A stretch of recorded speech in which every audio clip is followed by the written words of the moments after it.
La rentrée scolaire est là et les acteurs du système éducatif béninois ont repris du travail, facteur de production. Le travail est une bénédiction divine susceptible de générer donc de la richesse pour la prospérité, également l'épanouissement et le bien-être de l'homme. Et malgré donc le caractère laborieux du travail, parfois mêlé de stress, l'homme doit chercher à être heureux donc au travail. Comment donc être heureux au travail? Comment faire pour gérer donc les stress? Comment faire pour être vraiment épanoui au travail? Nous allons en parler pour permettre donc à nos travailleurs, aux enseignants également, aux apprenants qui ont démarré depuis lundi passé donc la rentrée scolaire 2022-2023 de passer de très bons moments et histoire d'avoir aussi un très bon résultat à la fin de l'année. Pour en parler, j'ai avec moi révérend Djido Prudence Aimé. Il est psychosociologue de formation. Bonjour, Monsieur Djido. Oui, bonjour. Bienvenue donc sur ce plateau de Merci. La Quotidienne, Merci. la rubrique de Bénin ce jour, l'émission matinale sur Speedline Télévision. Merci. Voilà. Nous allons démarrer la première question. Lorsqu'on parle de travail, de quoi parle-t-on? Lorsqu'on parle de travail, on parle non seulement de l'effort physique, mais on parle aussi de l'effort mental. On parle de tout ce que l'humain peut produire et qui peut générer de la richesse. Voilà. Voilà, c'est le travail. C'est le travail. Et est-ce qu'il y a des catégories, des types de travail qu'il faut... Oui, il y a le travail manuel, le travail intellectuel. La rentrée vient de commencer, donc les enfants retournent sur les bancs pour du travail intellectuel. Oui, il y a aussi le travail sur le plan politique. On va dire que nos politiciens aussi travaillent à gérer le pays. Donc, il y a aussi le travail champêtre pour les paysans, les agriculteurs. Donc, il y a différents types de travail. Okay. Oui. Et comment fait-on pour aimer vraiment ce que l'on fait? Parce qu'on remarque souvent que beaucoup viennent vers des professions sans vraiment avoir la passion pour, sans vraiment aimer ce qu'ils font, et ils le font juste pour survivre, pour avoir un peu de gain. Il faut commencer d'abord par aimer son travail en choisissant de façon délibérée ce travail.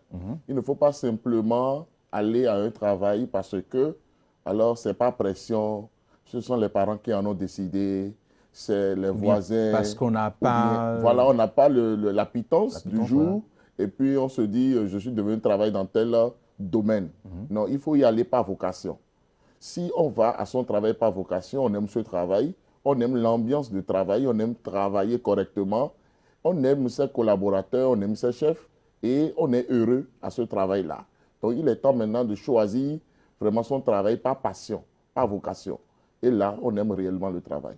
Oui, on remarque souvent des enseignants qui sont vraiment en classe juste parce que, voilà, il n'y a pas mieux. On a des diplômes pour être docteur, pour être géographe, pour être aménagiste et tout ce qui va avec. Mais parce qu'on n'a pas encore ces situations-là, on n'a pas du mieux, on va d'abord vers l'enseignement. Et en classe, on est démotivé. Oui, il ne faut pas être démotivé. Il faut savoir que Dieu, alors le créateur de toutes choses, est le Dieu des petits commencements. C'est pourquoi il a permis à l'enfant, au bébé, de naître autour de 3 kilos. Et après, maintenant, l'enfant grandit et prend plus de kilos.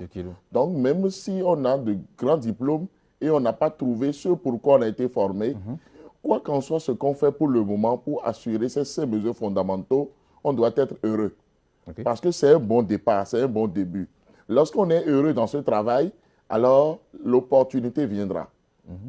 Des bonnes occasions viendront et Dieu maintenant va utiliser ce que nous sommes en train de faire en ce moment pour nous propulser là où nous devons être. Mais si on n'est pas heureux, on ne produit pas de bons résultats, alors on sera désolé de nous renvoyer. Et tout le temps on dit, mais j'ai été formé dans tel domaine, comme je n'ai pas trouvé, alors ce pourquoi j'ai été formé, c'est pourquoi je ne suis pas heureux. Non, il faut être heureux partout où on est. Il faut donner le meilleur de soi-même. Parce que c'est en donnant le meilleur de soi-même que maintenant, c'est responsable. Et tout l'entourage remarque que celui-ci a des potentialités, il a des qualités, et on peut le promouvoir. Et c'est cela ce qu'on doit faire. Il y a aussi au cours de ces différents travaux, on a des dépressions, on a le stress. C'est quoi d'abord la dépression en milieu du travail? La dépression en milieu du travail, c'est le fait de commencer par se sentir bizarre. de ne plus pouvoir retrouver le sommeil, de ne pas être efficace dans son travail, de ne pas être actif, de ne pas être souriant. Et tout le temps, c'est comme si on a des maux de tête, on somnole dans son travail. On commence par commettre des erreurs.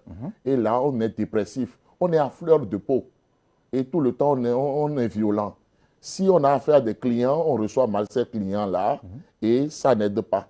Donc, c'est des choses vraiment qui n'aident pas l'humain et qui n'aident pas aussi sa santé, qui n'aident pas l'environnement de son travail et qui ne lui permettent pas d'avoir de bons résultats.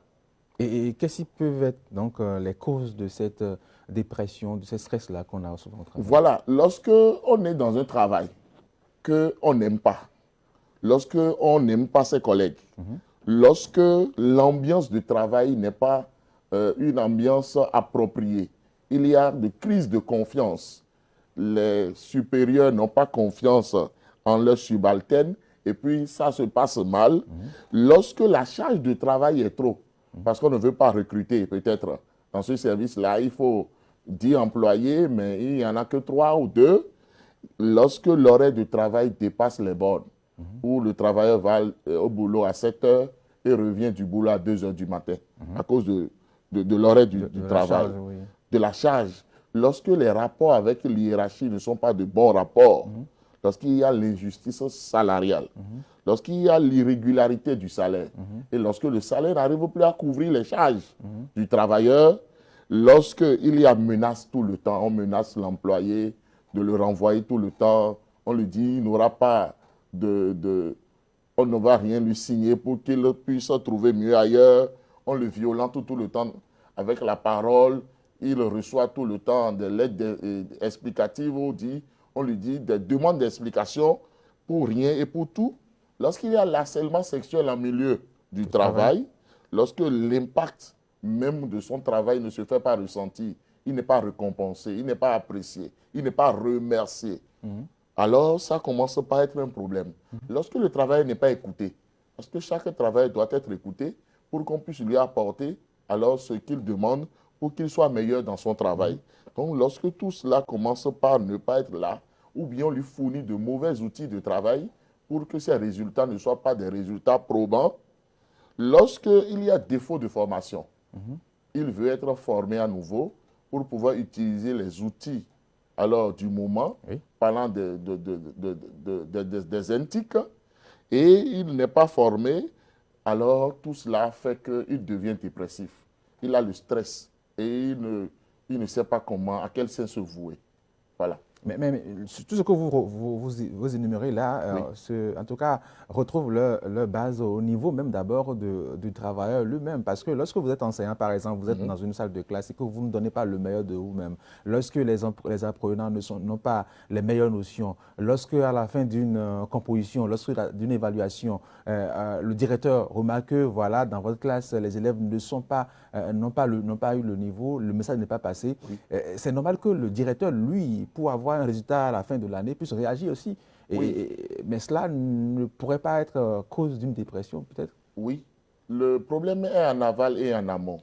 Le problème est d'abord au niveau vraiment du travailleur. Si ce travailleur-là amène ses problèmes de maison au boulot, si ce travail-là amène ses problèmes peut-être de dette au boulot, ou bien le problème de ses enfants ou de sa famille au boulot, il y aura vraiment qu'il sera démotivé. Et il ne pourra pas bien faire son travail. Et du moment où lui-même, il ne fait pas bien son travail, le supérieur ne peut pas accepter que dans son service ou dans son entreprise, alors on lui fasse perdre de l'argent ou de crédibilité. Ça, c'est normal. C'est pourquoi j'adresse un message vibrant à tout travailleur de donner le meilleur de lui-même. Le travail doit se cultiver, il doit se dire, je vais au boulot aujourd'hui et je donnerai le meilleur de moi-même. Et pour rien au monde, je ne dois alors être un piètre travailleur ou bien un travailleur au rabais. Non, mais je dois être excellent dans mon travail. Ça, là, c'est une décision. Il doit être heureux parce que lorsqu'on n'est pas heureux au travail, on ne peut pas donner le meilleur de soi-même. On n'a pas l'énergie, on n'est pas galvanisé pour mieux faire son travail. Donc, il est temps vraiment que tout travailleur prenne cette décision-là, de mieux faire son travail, de se cultiver, de se mettre à niveau, de faire des recherches, de faire des lectures, de suivre des documentaires, de se renseigner, d'enquêter pour pouvoir vraiment devenir meilleur dans son domaine de travail pour que, alors, il n'y ait pas de blâme. Okay. Pour qu'il n'y ait pas tout le temps des demandes d'explication ou bien des situations qui vont alors être compliquées. Non.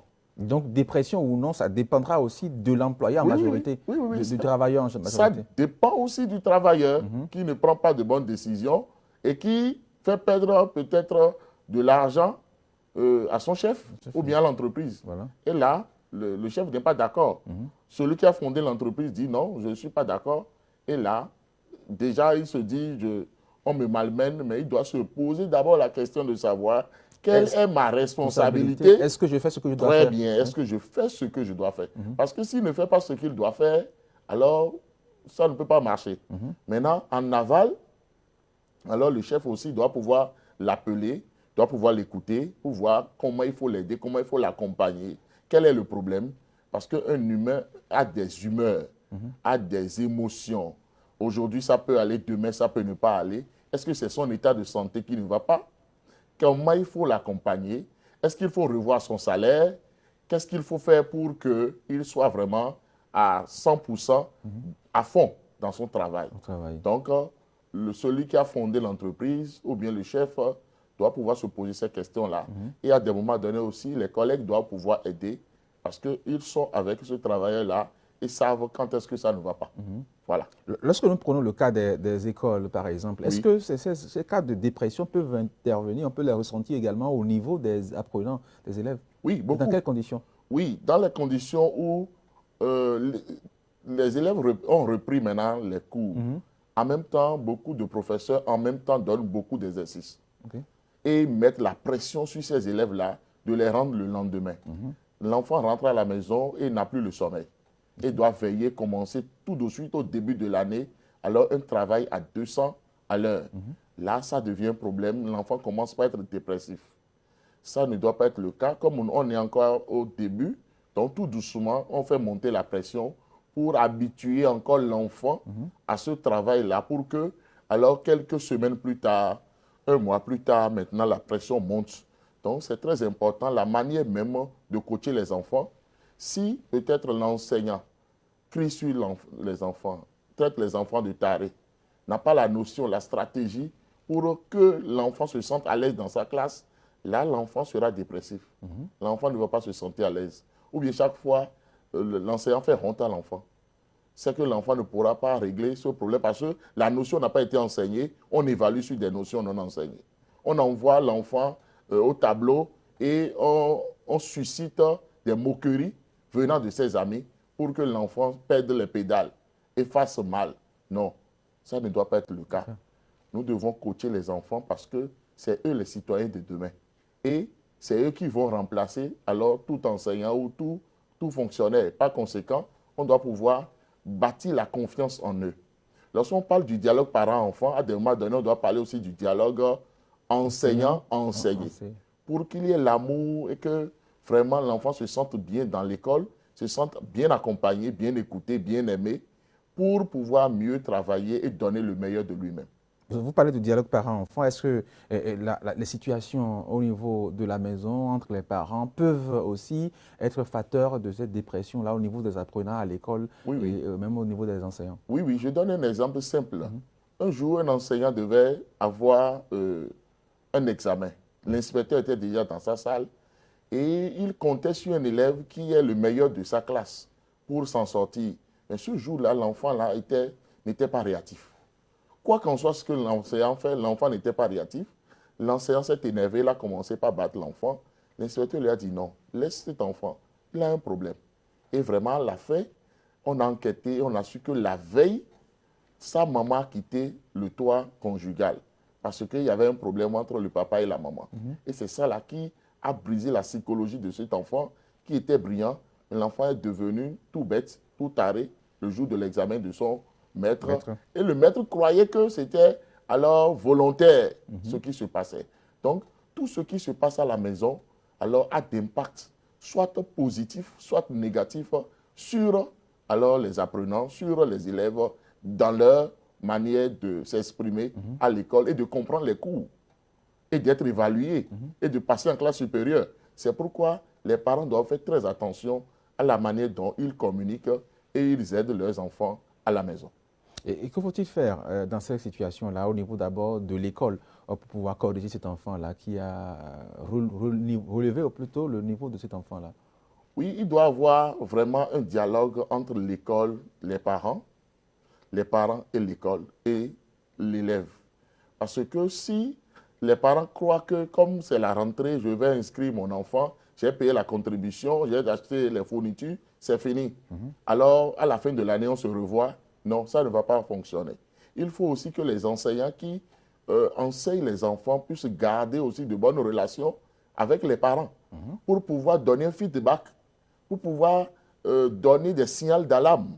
Ah, votre enfant se comporte un peu bizarrement, alors qu'au début de l'année, il était bon. Ah, elle a commencé par somnoler en classe, alors qu'au début de l'année, elle ne faisait pas cela. Qu'est-ce qui se passe?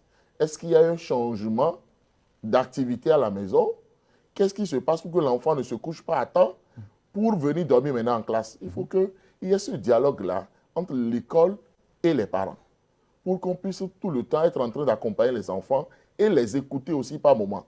Parce qu'à des moments donnés, il va falloir que la direction de l'école ou bien l'enseignant avec le leadership de l'école, accompagné des parents, puisse interroger l'enfant pour savoir qu'est-ce qui se passe. Est-ce qu'il y a de mauvaises compagnies? Est-ce qu'il y a des problèmes? Parce qu'à des moments donnés, la mauvaise compagnie, même en classe, peut commencer par poser un problème. Ou bien l'enfant est rentré dans un groupe où vraiment ça ne l'aide pas. Et il faut pouvoir l'aider, il faut le coacher et beaucoup de choses peuvent arriver. Donc, c'est très important, tout doucement, d'écouter. Surtout d'écouter les enfants. Ils ont besoin d'écoute. Ce n'est pas le moment de les rabrouer pour dire non, toi quitte là. On ne dit pas ça. Non. Quoi qu'en soit ce que l'enfant amène comme question, il faut pouvoir l'écouter, il faut répondre selon son âge pour pouvoir l'accompagner. Et parlant de groupe de jeunes apprenants, Oui. il y a aujourd'hui des cas d'arnaqueurs, en tout cas des jeunes élèves apprenants qui déjà roulent vos véhicules et qui sont même plus nantis que les enseignants eux-mêmes. N'est-ce pas là aussi une crainte à avoir? Vraiment, il faut vraiment craindre. Et là, je vais d'abord parler aux parents. Si votre enfant n'a pas l'âge et l'enfant, ce qui l'amène à la maison, ça ne vient pas de vous. Alors que l'enfant ne fait rien, il est encore élève. C'est dangereux. On ne peut pas couvrir de telles choses. Il faut s'inquiéter. Sinon, tout de suite, vous irez salir votre enfant en prison. L'enfant commence par changer des androïdes. Un enfant qui est peut-être à 500 francs durant toute la semaine en petit déjeuner amène un androïde de 200 000. Tu as trouvé ça où? Le parent doit pouvoir s'inquiéter. Les parents ensemble, je ne vais pas dire le parent, les parents, la maman et le papa, le tuteur et la tutrice, doivent pouvoir s'inquiéter. Les frères et sœurs doivent pouvoir s'inquiéter pour pouvoir alors poser des questions qui s'imposent, aller même dans l'école de cet enfant-là pour savoir qu'est-ce qui se passe. Pourquoi est-ce que mon enfant a commencé par changer d'attitude? On n'a pas acheté cette moto à l'enfant, mais l'enfant a amené une moto. La moto vient d'où? Pour qu'on puisse vraiment régler ce problème. Parce que à vouloir être riche avant le temps, c'est dangereux. Et l'enfant ne va pas sur les étapes de façon normale dans sa croissance.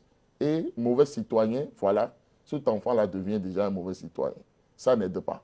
Vous avez parlé des parents, mais nous avons aussi des foyers des monoparentales aussi. Voilà, justement. Oui. Oui, là où c'est un foyer monoparental, il faut que le parent qui est là et qui est en train de suivre l'enfant s'inquiète. Mais je veux parler à ce seul parent-là pour dire que lui seul ou bien elle seule ne peut pas éduquer l'enfant. Qu'il se fasse aider par les voisins, les voisines, qu'elle se fasse aider par les autres pour qu'ensemble on puisse vraiment coacher l'enfant. Parce que si c'est un seul parent qui reste, parce que peut-être le foyer est divorcé, ou bien c'est une veuve, le mari est parti avant le temps, et elle croit seule éduquer l'enfant, et personne ne doit intervenir dans l'éducation de cet enfant-là, personne ne doit apporter son grain de sel, là c'est gâté, ça ne va pas aider. Ça ne va pas aider. Ça ne va pas aider. J'ai lu quelque part dans votre ouvrage Être heureux au travail, que vous avez parlé de la relation au travail. comme un facteur aussi pour être heureux au travail. C'est pas, vous parlez de quelle relation? Parce que nous remarquons également, et au travail, également au niveau des apprenants, des relations intimes entre professeurs et également entre élèves, professeurs, tout ça. Est-ce que vous parlez de ces relations-là ou bien de quel type de relation vous parlez réellement? Je suis heureux que vous évoquiez mon livre « Être heureux au travail », mais je voudrais dire qu'au-delà de ce livre-là, j'en ai écrit déjà 5 autres et bientôt 4 vont en suivre pour que pour le compte de cette année, je sois auteur de 10 livres. Okay. J'ai parlé de la planification, j'ai parlé du bilan annuel, j'ai parlé de l'argent, de la vie sexuelle du couple. Okay. J'ai parlé de la communication, comment communiquer. Okay. J'ai parlé de comment être heureux au travail, c'est de ça vous parlez. Les relations au travail, lorsque je reviens sur ça, je ne parle pas des relations illicites. Okay. Non, non, non, non. Enseignant et élève. Pourquoi? Pourquoi est-ce qu'un enseignant qui a la charge de l'éducation de la jeune fille, alors va commencer par avoir une relation illicite, sexuelle, avec cette jeune fille-là qu'on lui a confiée pour être éduquée? Et ça peut être parfois aussi source de dépression. Grande dépression, parce que l'enfant est distrait. La fille, là, sera distraite. Parce que la fille, lorsqu'elle est en classe, ne voit plus son maître, ne voit plus son professeur, mais voit un amant, un futur mari. Et comme cela, elle n'est plus concentrée. Et elle ne peut pas donner le meilleur d'elle-même. Ça ne pourra pas aider. Donc c'est très important de le savoir et de travailler à ce que de telles relations ne viennent pas bousiller l'avenir de l'enfant. Lorsque je parle des relations au travail, je parle des relations collègues-collègues. Des relations entre le travailleur et la hiérarchie. Okay. Le travailleur et la hiérarchie. Je parle aussi de la relation entre le travailleur et la clientèle. Okay. Parce que si nous prenons aujourd'hui les écoles, les parents d'élèves sont comme des clients. Les élèves aussi sont des clients. Comment traiter alors cette relation-là?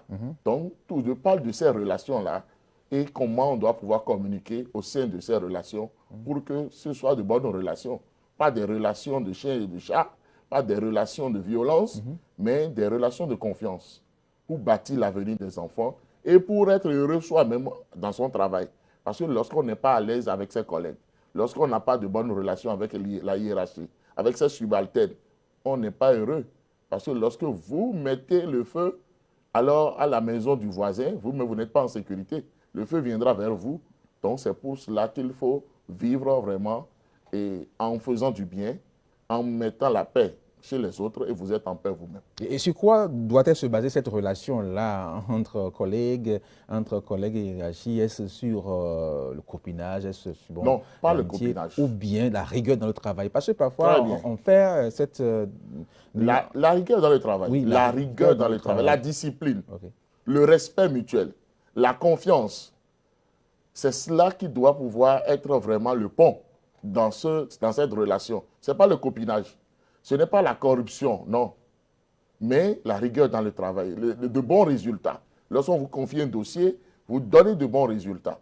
Vous faites un bon point et puis là, ça émerveille alors la hiérarchie et puis vous finissez votre travail à temps, dans le délai.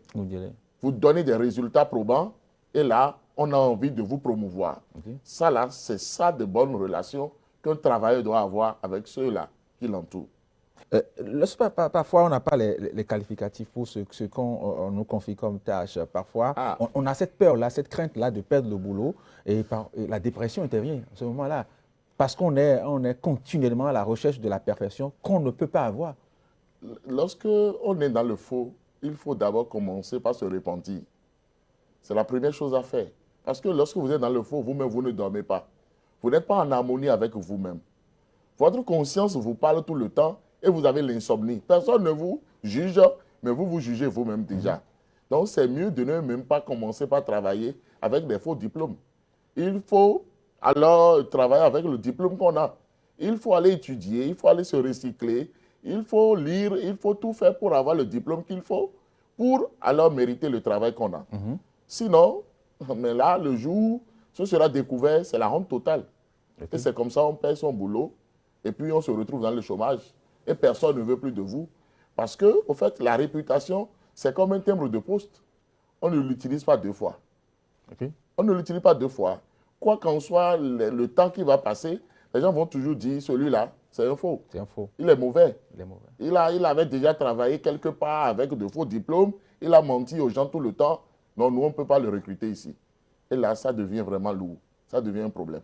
Je vois là que vous, psychosociologue, vous avez vraiment un rôle très important dans la société. Oui. Est-ce qu'aujourd'hui, il ne faut pas penser à ce que vous intégrez le système un peu éducatif aussi au Bénin, ou bien que des entreprises sollicitent des psychosociologues comme vous Oui. pour relever un peu le niveau des travailleurs? Justement. Nous allons d'abord prendre le cas des écoles. Aujourd'hui, et enseignants, et que ce soit enseignants ou apprenants, ont besoin de vous. Oui, on a besoin vraiment de nous intégrer dans le système pour qu'on vienne expliquer certaines choses, pour qu'on vienne coacher, que ce soit les enseignants, que ce soit les élèves, pour qu'on puisse expliquer à chacun quel est son rôle à l'école, donner de la motivation dès ce début d'année et accompagner dans le temps alors toutes les entreprises, ce n'est pas seulement les écoles.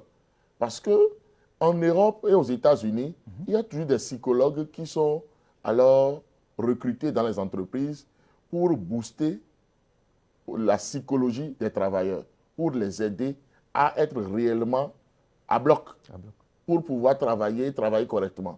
Mais très souvent en Afrique, on ne connaît pas le rôle alors des psychologues, des sociologues et consorts.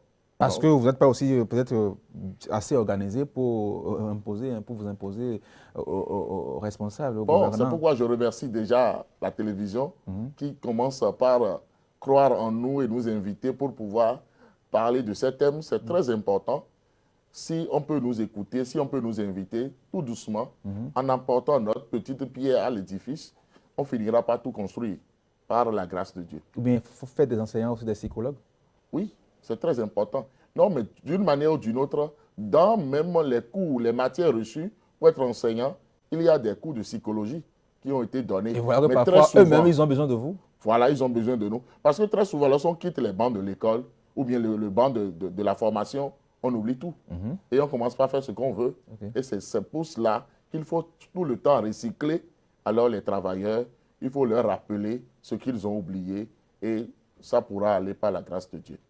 Donc, en conclusion, on peut retenir que les facteurs à la maison, également les facteurs au travail, peuvent contribuer à la dépression au travail.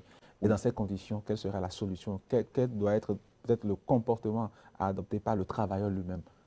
Ok, le travailleur lui-même... Parce que la thérapie viendra d'abord de lui. Oui, c'est toujours alors de l'intérieur que la guérison vient. Si nous attendons une guérison de l'extérieur vers l'intérieur, alors cette méthode-là est une mauvaise méthode. Ça ne pourra pas marcher. Donc, c'est du travailleur même que la solution va provenir. Et que va-t-il faire alors? C'est pour cela que si un travailleur se sent coincé, il ne se sent plus à l'aise dans son travail, il faut qu'il pense à une reconversion. Pour être vraiment à l'aise dans son travail. Maintenant, s'il se pose des questions et il fait une analyse, un bilan de son travail et voit qu'il n'est pas vraiment efficace, il doit se poser des questions. Qu'est-ce qu'il faut faire? Qu'est-ce qu'il faut lire comme document? Quel diplôme il faut aller chercher? Quels sont les outils qui me manquent pour que je sois efficace? C'est très important. Et j'ai fait un audio sur les limites du salaire. Un audio qui a fait le tour du monde. Le travailleur ne doit pas seulement avoir son salaire comme seule source de revenus.